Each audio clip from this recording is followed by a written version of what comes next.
오늘 하나님의 말씀 디모데전서 5장 9절 10절 말씀입니다. 디모데전서 5장 9절과 10절 말씀 제가 읽어드리도록 하겠습니다.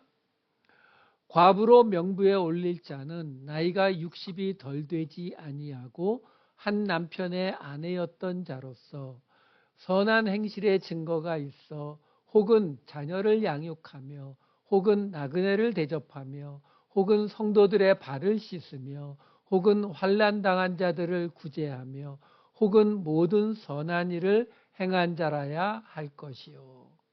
아멘. 지금 우리는 몇 주째 이 디모데전서 5장으로 들어와서 특별히 지금 이 과부에 관한 이야기를 보고 있어요.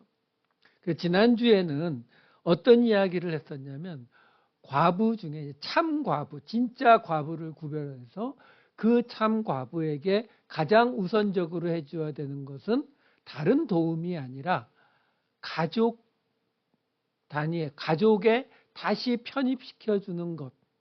그래서 다른 자녀들이 있을 때 그 자녀들이 먼저 그 과부를 돌볼 수 있도록 하라는 것. 이것이 가장 중요하다라고 이야기를 했죠. 근데 문제가 뭐였습니까? 그걸 하지 않으면 그냥 비윤리적이고 비도덕적이다. 우리식으로 말하면 불효하는 거다. 이렇게 끝나는 것이 아니라 믿음을 배반한 자고 불신자보다 더 악하다. 다시 말해서 하나님을 믿는 우리에게 있어서 이것보다 더 심한 말이 없죠. 믿음을 배반했고 불신자보다 더 악하다.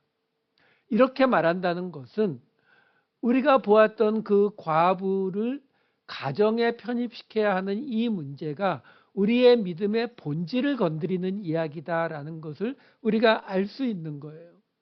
그러니까 믿음의 본질, 곧 가장 약자로 되어 있는 이 늙은 과부를 돌보는 것이 없이는 하나님께서 구약 내내 이야기하셨던 정의와 공의가 이루어지고 하나님 사랑과 이웃 사랑이 이루어지는 이스라엘 공동체는 세워지지 않는다라는 거죠. 그렇기 때문에 이 문제가 심각한 문제였다라는 거죠. 그럼 이스라엘 공동체만 세워지지 않습니까? 지금 사도 바울이 말하고 있는 건 뭐예요? 교회, 영적 이스라엘, 그렇죠? 그 영적 이스라엘 교회도 세워지지 않는다라고 보는 거예요. 그러니까 이 구분이 정확히 되셔야 되는 거예요. 왜? 아니 뭐 효도를 안 한다고 해서 교회가 무너져? 예, 무너진다는 거예요. 우리는 예배를 못 드리면 누군가 칼을 들이대고 너 예수 믿어 안 믿어 이런 거 물으면 그게 우리의 신앙의 싸움이고 믿음의 싸움이라고 생각하지만 약자를 돌보지 않으면 어차피 그 공동체는 무너진다라는 거예요. 그래서 믿음을 배반하고 불신자보다 악한 자다라는 이야기가 나오는 거예요. 자, 이런 이야기들이 지금요, 전에도 말씀드렸지만 이 3장에 들어와서 이 과부에 관한 늙은 과부, 젊은 과부에 관한 이야기만 16절까지, 3절부터 16절까지 이어지는 아주 긴 내용이 나오거든요. 그러면 이런 내용들을 볼 때에 우리가 깨달아야 되는 게 뭐냐면 과부가 교회에서 중요하구나 이게 아니죠.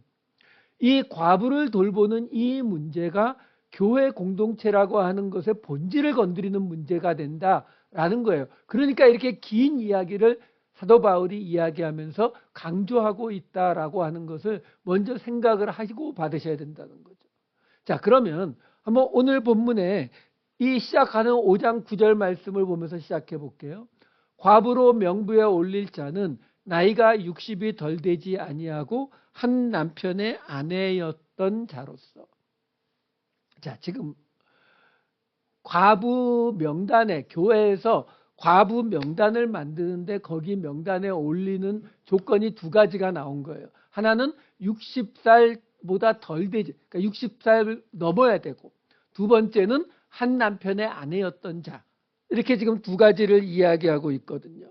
자, 근데 우리가 한번 생각해 보실 필요가 있는 게 뭐냐면 이 2000년 전 이 당시에 사람들의 평균 수명이 얼마나 됐을까요? 인터넷 찾아보니까 가장 오래된 이 평균 수명을 계산한 게 1841년도에 영국이더라고요. 그 당시 영국이 세계의 가장 선진국이었으니까. 1841년도 그 평균 수명 계산에 남자가 41세, 여자가 43세로 나와요. 1800년대예요. 그러면 그로부터 1800년 전이었던 이 사도 바울의 시대에 평균 수명이 얼마나 됐을까요? 아마 아무리 많이 잡아도 30대 초중반? 그렇죠? 근데 60세가 넘은 사람을 교회에서 과부의 명단에 올려라. 주석책에 대부분 뭐라고 나오냐면 60세가 되어야 우리 동양식으로 말하면은 불혹, 유혹에 흔들리지 않는 사제가 될 수 있는 나이가 되기 때문에 그렇다. 아니 그러면은 그런 정도의 그 자기 수련이 되지 않은 사람은 교회에서 과부로 도울 필요가 없다라는 얘기가 되나요? 좀 아리송하죠. 근데 5장 10절까지 마저 볼게요. 여기를 보시게 되면은 더 문제가 생겨요. 읽어드릴게요. 선한 행실에 증거가 있어 혹은 자녀를 양육하며 혹은 나그네를 대접하며 혹은 성도들의 발을 씻으며 혹은 환난당한 자들을 구제하며 혹은 모든 선한 일을 행한 자라야 할 것이요. 그러니까 지금 만약에요. 이 말을 사도 바울이 제 앞에서 딱 했으면은 제가 사도 바울에게 그렇게 물었을 것 같아요. 아니, 그냥 돕지 말라고 하세요. 뭐 이런, 아니, 평균 수명 30세 겨우 넘어가던 시대에 60살 넘어야 되고, 한 남편의 아내였, 뭐 이거는 그렇다 쳐요. 근데, 그 다음에 자녀 양육해서, 나그네 대접, 아니, 나그네 대접할 정도면은 먹고 살게 꽤 된다는 거 아니에요? 성도들의 발 씻고 섬기라는 거, 환난당한 자 구제하고, 모든 선한 일 행하고. 이게 지금 은혜의 구원을 외치던 사도 바울이 하는 말이 맞아요? 이거 마치 정치인들이 하는 것처럼 뭔가 많이 해줄 것처럼 쫙 미사여구를 늘어놓지만 나중에 보면은 이 조건 저 조건 다 따져보면은 해당자 한 명도 없는 뭐 이런 거 비슷한 이야기잖아요. 예. 설마 사도 바울이 그렇게 이야기했을까요? 그렇진 않겠죠. 은혜의 구원을 그토록 외친 사도 바울이 교회에서 도와주기 위한 늙은 과부의 조건에 이렇게 많은 조건을 늘어놓는다? 동의하기 어렵죠. 예, 그 말은 뭐예요? 우리가 그냥 쉽게 생각하는 이 문장을 읽으면서 그냥 쉽게 우리 마음속에 떠오르는 이 방식이 사도 바울이 의도하고 있는 방식이 아니다라는 거죠. 다른 것을 이야기하고 있다라는 거예요. 자, 우선 이 디모데전서 5장 맨 처음이 어떻게 시작되었었는지 다시 보여드릴게요. 1절과 2절이에요. 늙은이를 꾸짖지 말고 권하되 아버지에게 하듯 하며 젊은이에게는 형제에게 하듯 하고 늙은 여자에게는 어머니에게 하듯 하며 젊은 여자에게는 온전히 깨끗함으로 자매에게 하듯 하라. 이게 무슨 말이라고 했어요? 교회 공동체 안에서 나이 든 남자는 아버지처럼, 나이 든 여자는 어머니처럼, 젊은 남자는 형제처럼, 젊은 여자는 자매처럼 대해라. 한마디로 교회 공동체 안에 성도들끼리 어떻게 대하라고요? 가족같이. 왜? 애초부터 이스라엘이 야곱의 12 아들들로 구성됐잖아요. 그러니까 하나님이 원하시는 교회도, 영적 이스라엘도 가족 공동체가 되기를 원하시는 거예요. 그냥 주일날 얼굴 딱 보고 안녕하세요. 예, 잘 지내셨죠? 편안하시죠? 예, 안녕히 계세요. 이게 아니라 가족 공동체가 되기를 원하셨다고요. 그래서 지금 그 설명을 하고 있는 거예요. 왜? 지금 우리가 보고 있는 이 과부 이야기가 끝나면 그 다음에 이어지는 17절에 무슨 이야기가 나오냐면은 장로들에 대한 이야기가 나와요. 장로라고 번역했지만 헬라어로는 지금 금방 읽어드린 5장 1절에 늙은이를 꾸짖지 말고 하는 늙은이가 프레스비테로스고 17절에 가서 장로, 잘 가르치는 장로를 이야기할 때 그 장로가 프레스비테로스 똑같은 단어라고요. 그러니까 지금 1절, 2절 읽어드린 데서 늙은 남자, 장로로 대표해서 디모데에게 그 늙은 남자, 늙은 여자, 젊은 남자, 젊은 여자를 어떻게 가족으로 대할 것인가에 대한 설명을 지금 해주고 있는 거예요. 근데 늙은 여자와 젊은 여자를 그 중에서 특히 목회에 주의를 기울여야 되는 늙은 과부와 젊은 과부에 대한 이야기를 먼저 하고 그 다음에 늙은 남자인 장로에 관한 이야기를 하고 젊은 남자만 없어요. 왜? 젊은 남자는 디모데전서 3장에서 왜? 젊은 남자가 당시 교회에서 중심으로 일하던 사람들이잖아요. 그러니까 그 사람들에 대해서는 디모데전서 3장에 가면은 감독과 집사라고 하는 타이틀을 가지고 그들이 어떤 일들을 하고 어떤 거 하지 말아야 되는 게 길게 이미 설명이 나왔거든요. 그러니까 그 이야기는 여기서 빠지고 여기에선 지금 늙은 과부와 젊은 과부 그리고 늙은 남자, 장로에 대해서만 지금 이야기하고 있다라는 거예요. 그러니까 이 이야기를 우리가 이 과부의 이야기를 볼 때에도 우리는 뭘 기준 잡아야 되냐면 이 이야기가 지금 과부를 어떻게 돌볼 것인가 과부의 명부를 만들려고 하니까 과부 중에서 우리가 커트라인을 사도 바울 선생님이 정해줬으니까 이 커트라인에 맞춰서 거기에 조건에 합당한 사람만 과부로 명부에 올려서 그 사람들만 도와줘라 이 이야기가 아니라고요. 의도 자체가 그 의도가 아니라 이 늙은 여자 과부들 이 사람들을 어떻게 대할 것인가 그걸 설명하고 있는 건데 지난주에는 그 사람들을 가장 우선적으로 가족에게 편입을 시켜라. 왜? 가족을 만들어주는 것이 그들이 외롭지 않게 하는 것이 최우선이다. 그 이야기를 했다면 지금 오늘 나오는 이야기는 그래서 그 교회에서 특별히 과부의 명단에 올려서 돌보아야 되는 사람들의 조건으로 60세 이상 한 남편의 아내 그리고 길게 나왔던 이야기 이렇게 세 가지로 지금 설명을 하고 있는 거예요. 자, 다른 거 우선 잠깐 놔두고 그 5장 9절 뒷부분에 있었던 이야기 하나 추가로 설명을 하고 넘어갈게요. 여기 지금 과부로 명부에 올릴 자는 나이가 60이 덜 되지 아니하고 그 다음에 뭐라고 나오냐면 한 남편의 아내였던 자로서 이렇게 나와요.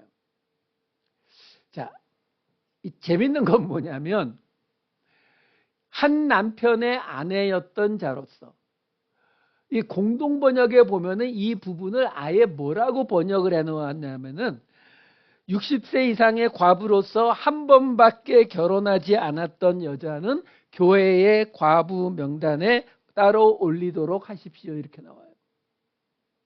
그러니까 여기 한 남편의 아내였던 자라고 하는 이 말이 결혼 자체를 한 번만 했던 여자, 결혼을 여러 번 했는데 남편이 다 죽어가지고 왜냐하면 이때는 지금도 그렇지만 남자들의 사망률이 워낙 높았죠. 전쟁도 많았고 이래저래 죽는 일이 많았기 때문에 과부가 흔했거든요. 근데 2번, 3번 결혼했는데 그래도 과부가 됐다? 안 된다는 거죠. 지금 공동번역을 보게 되면. 이게요. 말이 안 되는 해석인 게 뭐냐면 이 디모데전서 아까 제가 말씀드렸잖아요. 감독과 집사, 젊은 남자에 대해서는 감독과 집사의 조건이 3장에 나왔었거든요. 거기에 나왔던 3장 2절과 12절을 보시게 되면 제가 다 읽지 않고 빨간색으로 돼 있는 것만 읽어드릴게요. 한 아내의 남편이 되며 감독은 그리고 12절 집사들은 한 아내의 남편이 돼요. 이렇게 나오는데요. 웃기는 것. 예, 웃겨요, 진짜로. 왜 웃기냐? 주석책에도 어디에도 이 디모데전서 3장 2절과 12절에 나오는 감독과 집사의 조건이 결혼을 2번 했거나 3번 했거나를 말하지 않아요. 여기 다 뭐라고 설명이 나오냐면 한 아내의 남편이니까 동시에 2 여자가 데리고 있으면 안 되고 불륜, 부정을 저지르는 사람은 안 된다라는 의미라는 거예요. 오케이. 그런데 그 같은 주석이 오늘 본문인 5장 9절에서는 여자가 과부인데 한 번만 결혼했던 과부 라고 해석을 하는 주석이 있다는 거죠. 근데 헬라어를 보게 되면은요, 남편과 아내의 자리만 바뀌었지 아까 3장에 나오는 거하고 이 오늘 본문이 똑같아요. 근데 저쪽은 그렇게 해석하고 이쪽은 이렇게 해석하고 있다라는 거죠. 우리는 이런 케이스를 마태복음에서 예수님이 보여주셨어요. 예수님에게 와서 예수님을 이 함정에 빠뜨리려고 사두개인들이 물었었죠. 형사 취수제라는 게 있었잖아요. 그래가지고 7 형제와 계속 결혼했던 한 여자가 죽었다. 근데 나중에 부활하면은 7 형제 중에 누구의 아내가 되겠느냐라고 질문하니까 예수님이 뭐라고 대답했냐면은 부활 때에는 장가도 안 가고 시집도 안 간다. 그냥 천사들과 같다. 라고 하면서 너희가 성경도 모르고 하나님의 능력도 몰라서 오해하였다. 이렇게 대답하거든요. 근데 여러분 가만히 생각해 보면 그 예수님의 대답이 조금 핀트가 안 맞아요. 왜? 사두개인들은 뭐라고 물었냐면 이미 7번, 7 형제와 7번 결혼을 했어요. 아직 결혼을 안 한 게 아니라 이미 했다고요. 이미 7번 결혼을 했는데 부활 때에 누구의 아내가 되겠느냐는 질문에 예수님은 그때는 시집도 안 가고 장가도 안 가. 아니 이미 결혼을 했다니까요. 시집 갈 필요 없고 장가 갈 필요 없는데 그러면은 그때는 천사처럼 그런 거하고 완전히 이렇게 동떨어진 삶을 사는 거야. 이렇게 설명한 걸까요? 그러니까 예수님의 대답이 충분하지 않아요. 물론 성경도 모르고 하나님의 능력도 모르기 때문에 너희가 오해했다라는 말은 대답이 되죠. 하지만 너무 포괄적이잖아요. 그렇게 대답하면은 예수님께 질문하는 모든 질문에 대해서 예수님이 그냥 그 대답만 하시면 돼요. 너 성경 잘 모르는구나. 너 하나님 능력 잘 모르네. 이럴 끝이에요. 그러면 예수님이 왜 그렇게 대답하셨을까라는 거죠. 그게 똑같은 이유라고요. 여러분, 아브라함에게 아내가 셋이 있었잖아요. 사라, 하갈, 그두라. 야곱은 넷이나 있었죠. 레아, 라헬, 비라, 실바. 그러면 야곱의 4 아내 중에 아브라함의 3 아내 중에 부활했을 때 그두라는 사라는 누구의 아내가 돼요? 레아와 라헬과 실바와 비라는 부활했을 때 누구의 아내가 되냐고요. 누구의 아내긴요. 아브라함의 아내였고 야곱의 아내였으니까 아브라함의 아내가 되고 야곱의 아내가 되겠죠.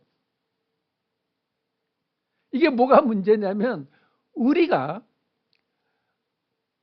아브라함이 3 아내를 데리고 있었다 하더라도 부활 때에 그 3 아내가 누구의 아내가 될지에 전혀 질문이 생기지 않아요. 왜? 당연히 아브라함의 아내가 되겠죠. 부활에서도. 야곱의 4 아내가 있었다 하더라도 우리가 그게 이상하게 느껴지지 않는다니까요. 당연히 다 야곱의 아내들이니까 야곱의 아내, 부활에서도 야곱의 아내겠죠. 근데 사두개인들이 왜 물었어요? 7 형제의 아내였던 여자가 부활하면 누구의 아내가 되겠어요? 7 형제의 아내가 되겠죠. 차이점은 뭐예요? 한 남자가 여러 여자를 거느리는 일부 다처제는 그게 완전히 없어진, 아마 어느 지역에서는 아직도 있는 곳이 있을걸요. 선진국이라고 하는 나라에서도 그게 없어진 거는 그래봐야 한 100년 안팎이에요. 그렇기 때문에 우리에게 그 일이 그렇게 이상하게 느껴지지 않아요. 그러니까 아브라함이나 야곱 같은 사람이 부활했을 때에 그 아내들을 그대로 거느릴 거라고 생각해도 아무렇지 않다고요. 단지 한 여자가 7형제를 남편으로 거느리는 거는 이게 용납이 안 되는 거예요. 안 받아들여지는 거예요. 그래서 예수님에게 묻는 것이고, 그래서 예수님의 대답이 너희가 성경도 하나님의 능력도 모르는 것이다 라고 대답하는 거예요. 왜요? 너희가 지금 생각하고 있는 그 사고 방식, 그 상식이라고 생각하는 그게 뒤집어지지 않는 이상 너희는 그것에 대해서 내가 뭐라고 설명해도 이해하지 못한다라는 거죠. 바로 그 얘기를 지금 하고 있는 거거든요. 지금 우리가 보고 있는 이 디모데전서 5장 이야기가 끝에 가면은 결론이 이렇게 21절에 이렇게 나와요. 하나님과 그리스도 예수의 택하심을 받은 천사들 앞에서 내가 엄히 명하노니 너는 편견이 없이 이것들을 지켜 아무 일도 불공평하게 하지 말며. 이게 지금 무슨 말이에요? 지금 이 과부들에 대한 이야기, 장로들에 대한 이야기가 다 끝나고서 하는 이야기가 이건 거예요. 이게 결론이에요. 편견이 없이, 선입관이 없이, 내가 가진 기준을 가지고 판단하는 게 없이 불공평하지 않게 하라는 거예요. 여러분, 공평하다, 불공평하다는요, 내가 가진 기준에 편견이 있을 때에 벌어지는 일이에요. 내가 생각할 때에 백인이 잘났고 흑인이 못났다고 생각하는 편견을 가지고 있게 되면 나에게 권력이 주어지고 나에게 총이 주어지고 나한테 IC라는 글자가 새겨지게 되면 쏴 죽일 수 있게 되는 거예요. 공정하지 못하게 되는 거라고요. 이미 우리가 다 보았잖아요. 유대인과 헬라인, 남자와 여자, 종과 자유인, 그들이 다 하나가 돼야 되는 거라고, 교회에서는 그들이 하나가 돼야 되는 거라고, 그 이야기를 수도 없이 바울의 서신마다 이 이야기들을 하는 이유가 뭐예요? 그 그룹들, 그거 말고도 우리는 나누고 있는 게 너무 많잖아요. 한국인과 일본인도 나누고 있고, 경상도와 전라도도 나누고 있고, 좌파와 우파도 나누고 있고, 그렇죠? 요즘은 세대도 나누죠. 뭐 20, 30대, 40, 50대 세대도 서로 나누고, 우리는 그렇게 나누는 많은 편견들을 가지고 있다고요. 문제는 그 편견을 가지고 있는 이상, 아까 예수님께 질문했던 사두개인들처럼 남자가 여자를 여러 데리고 있을 수는 있지만 여자가 여러 남자를 데리고 있을 수는 없다라는 편견을 가지고 있는 이상 그들은 결코 하나님의 능력을, 하나님의 말씀을 이해할 수 없다는 거예요. 이게 무서운 거라고요. 저는 여러분에게 내가 좌파인데 우파를 사랑해라, 내가 우파인데 좌파를 사랑해라, 민주당 지지인데 공화당을 지지해라, 이런 이야기를 드리고 있는 게 아니에요. 중요한 것은 하나님께서 원하시는, 하나님이 이 땅에 세우기를 원하시는 하나님의 교회, 하나님의 공동체는요, 이 편견이 있게 되면, 편견이 뭐예요? 선과 악을 구분하는데 하나님같이 된 우리의 모습이잖아요. 그 편견을 가지고서 나는 공평해, 나는 공정하게 일하고 있어. 안 된다니까요. 안 된다고요. 그래서 말하는 거예요. 내가 인종적으로 또는 뭐 다른 기준으로 내가 가진 그 편견이 지금 사도 바울이 뭐라고 말하고 있는 거냐면, 너는 그것이 내 믿음을 배반하고 하나님을 믿지 않는 자보다 더 악한 일을 행하고 있다는 것을 깨달으라 라고 이야기를 하고 있는 거예요. 지금 이 늙은 과부의 이야기도 똑같다고요. 자, 이 기준을, 여러분들이 이 기준을 바꾸지 않으면, 이 편견을 바꾸지 않으면 이 5장 10절 같은 말씀이 지금 어떻게 나오는지를 한번 보세요. 지금 아까 말씀드렸다시피 여기 지금 선한 행실의 증거가 있어, 선한 행실의 증거 라고 하면서 5가지가 나온 거예요. 자녀 양육, 나그네 대접, 성도들의 발을 씻고 환난당한 자 구제, 그리고 모든 선한 일을 행한 자. 이거 헬라어로 보여드릴게요. 헬라어로 보시면 어떻게 나오느냐 하면은 그냥 파란색으로 나와 있는 것만 읽어보시면 돼요. 에테크 노트로페센, 엑세노도케센, 에닙센, 에페르케센, 에페콜루테센. 지금 제가 뭘 보여드리고 있는 거냐면 전에 기억나시죠? 에베소서에서 보았던 3가지 함께 상속자가 되고 함께 지체가 되고 함께 언약의 약속에 참여하는 자가 된다 해서 앞에 쉰이라고 하는 단어가 다 붙은 3단어가 나왔었잖아요. 그래서 그걸 가지고 사도 바울이 뭘 강조하는 거라고요? 듣는 사람들, 편지를 읽을 때 듣는 사람들 귀에 함께라는 그 의미가 들리는 거죠. 근데 여기는 의미는 아니에요. 왜냐하면 이게 지금 전치사도 있고 접두사도 있고 본래 단어도 섞여 있기 때문에 의미는 아니고 대신 시작이 다 에로 시작되잖아요. 에테크, 엑세, 에닙, 에페르, 에페콜 다 같은 단어로 시작되거든요. 그러니까 듣는 사람이 뭔가 비슷한 것이 계속 반복되고 있구나. 그 정도를 지금 사도 바울이 강조를 지금 해주고 있는 거예요. 자, 그런데 여기에 지금 우리가 전에 보았던 신약 성경에서 선한이라는 뜻으로 나오는 단어가 2개가 있거든요. 칼로스라는 게 있고 아가도스라는 단어가 있는데 이 5장 10절에는 그 2 단어가 다 나와요. 이제 보여주세요. 지금 맨 시작이 선한 행실에 에르곤 칼로스, 그 다음에 맨 끝나는 곳에 모든 선한 일을 에르곤 아가도스 이렇게 나오거든요. 자, 설명해 드릴게요. 무슨 말이냐면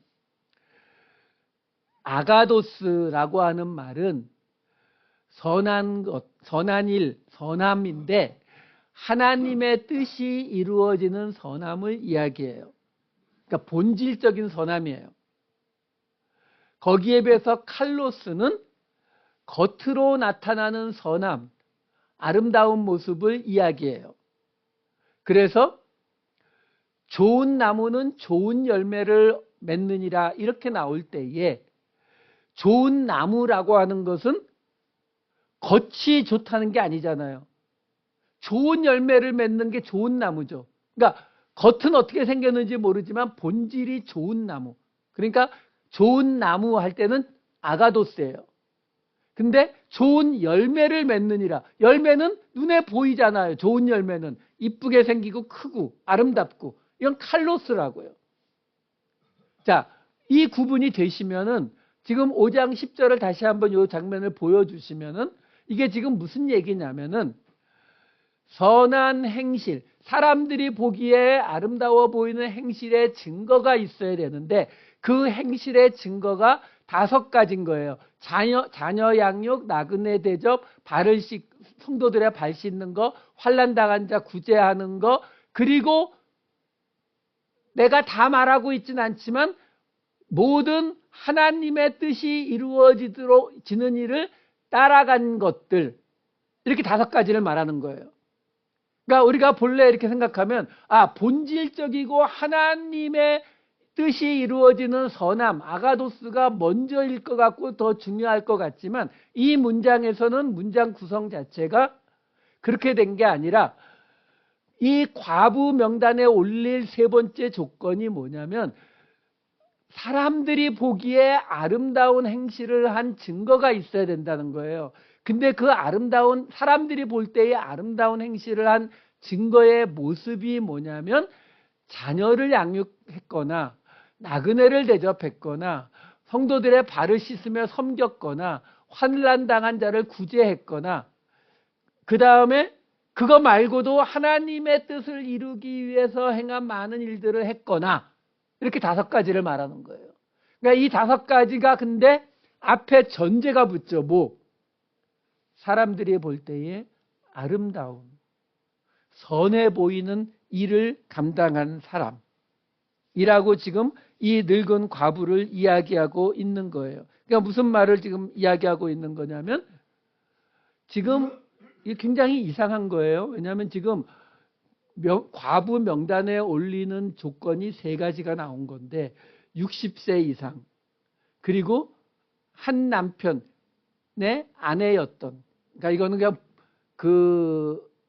불륜을 저지르지 않았던 정도로 보시면 돼요. 그리고 세 번째로 나오는 게 뭐냐면 사람들이 볼 때에 선한 일을 많이 행한 사람.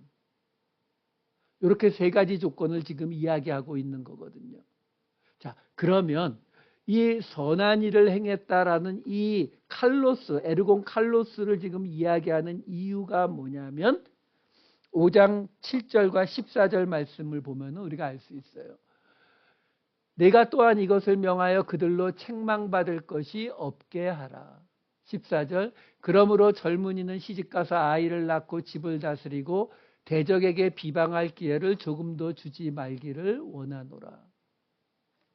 무슨 이야기를 하고 있는 거냐면요, 사도 바울이 지금 이 교회에서 과부를 돕는, 근데 거기에서 교회의 늙은 과부를 지금 교회의 명부에 올리는 이런 설명을 지금 하는데, 이 전체 이야기가 지금 사도 바울이 가장 신경 쓰고 있는 게 뭐예요? 지난주에도 말씀드렸다시피 외부에서, 세상에서 볼 때에 책망받지 않도록, 대적들이 비방할 기회를 갖지 못하도록, 그래서 교회에서 이 늙은 과부들을 돕는 데에도 뭘 신경 쓰라고요? 그 사람들이 볼 때에 선한 일들을 많이 행하고 있는 사람인지를 고려해서 이 과부 명단을 만들어라 라고 이야기하고 있다라는 거예요. 그러니까 무슨 말이죠? 여러분, 제가 가끔 말씀드리지만 우리가 믿는 하나님은 신전이 없어요. 옛날 예루살렘 솔로몬 성전이 있었던 거 없어지고 나서 아직까지 신전이 없어요. 그 말은 뭐예요? 우리가 하나님을 찾아갈 곳이 없어요. 그런데 그렇기 때문에 항상 하나님이 우리를 찾아오시죠. 예수님도 우리를 찾아오시고 성령님도 우리를 찾아오신다고요. 자, 하나님이 우리를 찾아오시기 때문에 이게 뭐가 문제가 되냐면, 쉽게 말씀드리면 이렇게 생각하시면 돼요. 여러분들이 밖에 나가서 예수 믿지 않는 사람들에게 전도할 때 어떻게 전도하세요? 물론 가장 본질적인 건 복음을 전해야 되겠죠. 그렇죠? 근데 뭐 앉아서 하루 종일 복음을 전할 수 없으니까 가장 쉬운 방법으로 사용하는 게 뭐예요? 우리 교회 와보세요. 이거잖아요. 왜요? 우리 교회에 오면은 하나님이 24시간 대기하고 계시나요? 아니거든요. 아닌데도 우리 교회에 와서 우리와 함께 있다 보면은 하나님의 임재를 만날 수 있을 거예요. 우리가 하나님을 왜 믿고 있는지를 볼 수 있을 거예요. 이런 것 때문에 우리 교회로 오세요 라는 말로 우리는 전도를 하는 거잖아요. 마찬가지예요. 자, 하나님을 전해야 되는데 어디로 오라 그래요? 오라고 할 곳이 없어요. 그래서 하나님이 뭐라고 하시는 거예요? 내가 너희를 찾아간 것처럼 너희가 그들을 찾아가라라는 거죠. 찾아는 가는데 하나님을 어떻게, 우리에게서 하나님이 보여야 되는 거거든요. 우리에게서 하나님이 보여야 되는데 어느 날 전도하러 갔더니 지난번에 월마트 파킹장에서 만나가지고 주차장 때문에 서로 멱살 잡고 싸운 사람이 앉아있으면 전도가 된다, 안 된다? 안 된다. 그래서 사도 바울이 수도 없이 이야기하는 거예요. 우리는 세상 속에 하나님을 보여줘야 되는, 예수 그리스도를 보여줘야 되는 자들이거든요. 예수 그리스도를 보여줘야 되는데 우리가 책망받을 것이 있으면, 대적들이 우리를 비방할 것이 있게 되면, 우리에게서 선한 아름다운 모습이 아닌 안 좋은 모습이 보여지게 되면 믿음을 배반한 거고 불신자보다 악한 거라고요. 왜? 하나님의 일을 가로막고 있는 것이기 때문에요. 이 개념으로 보셔야 60세 이상이 왜 들어갔는지 여러분 이걸 문헌에 없어요. 문헌에 전혀 나오질 않습니다. 고대 문헌 뭐 다 뒤져도 이거에 대해서 속 시원하게 이것 때문에 60세다 안 나와요. 그렇다면 우리가 상상해 볼 수 있는 건 하나밖에 없어요. 뭐요? 그 어느 문헌에도 나오지 않을 정도로 60세 이상 넘어가는 그 과부들의 숫자는 극히 적었을 것이고, 왜? 그 나이까지 사는 사람이 별로 없었을 테니까. 극히 적었기 때문에 그 어느 집단 단체에서도 그들을 목회의 대상으로 아예 삼지도 않았을 것이다라는 거죠. 그렇지 않겠어요? 한 100명 모이는데 그 중에 저 구석에 가장 약자죠. 여자애, 늙었고 과부에 그 사람에게 그 사람들 한두 명이 저쪽 구석에 있든 말든 사람들이 신경 쓰겠냐고요. 그게 사도 바울이 말하는 거예요. 디모데에게 말하는 거죠. 그 사람들을 교회에서 따로 돌보라고. 가족이 있으면 가족을 만들어주고 그게 안 되더라도 교회의 명부를 올려서 그들을 교회 안에 분명한 한 집단으로서 그룹으로서 인정해 주라고. 그게 뭐예요? 에르곤 칼로스. 보기에 아름다운 일인 것이고 세상으로 하여금 아이고 지들이 뭐라고 하더니 똑같네 뭐 이런 소리 안 들어야 된다고요. 우리가 창피해서가 아니고요. 복음을 전하기 위해서요. 하나님의 공동체를 세우고 유지하기 위해서요. 여러분 이게 믿음의 본질이라는 걸 잊으시면 안 돼요. 나 예수 믿고 구원받아서 그냥 나중에 천국 가니까 끝. 이거 아니라고요. 우리 한 사람 한 사람이 함께 서로 연결되어서 함께 하나님의 거하실 처소로 지어져 가기 위해서는 늙고 여자고 과부인 이 사람들까지를 우리가 품을 수 있어야 한다라는 것입니다. 이 말씀을 우리에게 주신 하나님의 의도를 다시 한번 생각하시면서 조금 더 많이 사랑하고 조금 더 많이 용서하고 조금 더 많이 포용하고 세상의 모든 기준보다 더 강한 기준으로 나와 우리를 판단할 수 있는, 그래서 오직 예수만 보여질 수 있는 저와 여러분 되시기를 우리 주님의 이름으로 축원합니다. 기도하시겠습니다. 사랑이 많으신 아버지 하나님, 예수 그리스도의 교회는 건물이 아닌 공동체임을 고백합니다. 하나님, 그 공동체의 성도들 하나하나가 우리에게 아버지로, 어머니로, 형제로, 자매로 오게 하여 주시옵소서. 그래서 우리의 그 모습을 보고 세상이 자신들과 구별되는 그 모습 속에서 하나님을 보게 하여 주시옵소서. 전쟁으로 미움과 차별이 가득 찬 이 세상에 하나님께서 세워가시는 아름다운 가정의 모습을 보여줄 수 있는 이 세상의 모든 예수 그리스도의 교회들 되게 하여 주시옵소서. 감사드리옵고 이 모든 말씀 우리 주 예수 그리스도의 이름으로 기도하옵나이다.